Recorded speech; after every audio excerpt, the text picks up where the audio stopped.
بسم الله الرحمن الرحيم والصلاة والسلام على رسول الكريم. Le tissu osseux est un tissu conjonctif spécialisé de structure lamellare dont la substance fondamentale est minéralisée.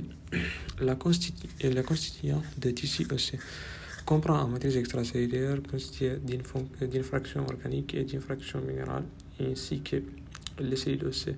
La matrice extracellulaire occupait environ 95 de la volume tissulaire et peut être subdivisée en deux phases, en phase organique 20% et en phase minérale 110%. La phase organique composée de fibres collagène et de substances fondamentales. La phase minérale constituée essentiellement des phosphates calcium. La teneur en eau est 10% est variable en fonction de l'âge et du degré de minéralisation. Les cellules osseuses. Il existe dans le tissu osseux trois types de cellules, l'ostéoblaste, l'ostéocyte et l'ostéoclaste. L'ostéoblaste ont pour origine les cellules souches mésenchymateuses pluripotentes. Ce sont des cellules de l'ostéoformation et synthétisent la matrice extracellulaire.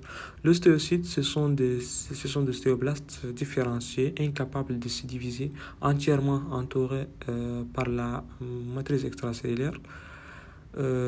Osseux minéralisés. L'ostéocyte ont des capacités de synthèse de résorption limitées. L'ostéoclaste, ce sont des cellules impliquées dans la destruction des tissus osseux anciens, la réabsorption osseuse. La formation des tissus osseux se déroule en deux temps, les dépôts de la phase organique et en premier temps, c'est l'ostéogenèse ou ossification, suivi par le dépôt de la phase minérale ou classification. L'ossification s'effectue sur un support d'origine embryonnaire. Lorsque le support est un tissu conjonctif miqué, l'ossification est dite membranéenne. Lorsque le support est cartilagineux, l'ossification est dite endochondrale. Classification, c'est le dépôt de la phase minérale dont à l'os sa dureté. Cette étape se déroule en deux temps, le dépôt de la fraction amorphée, le dépôt de la fraction cristalline.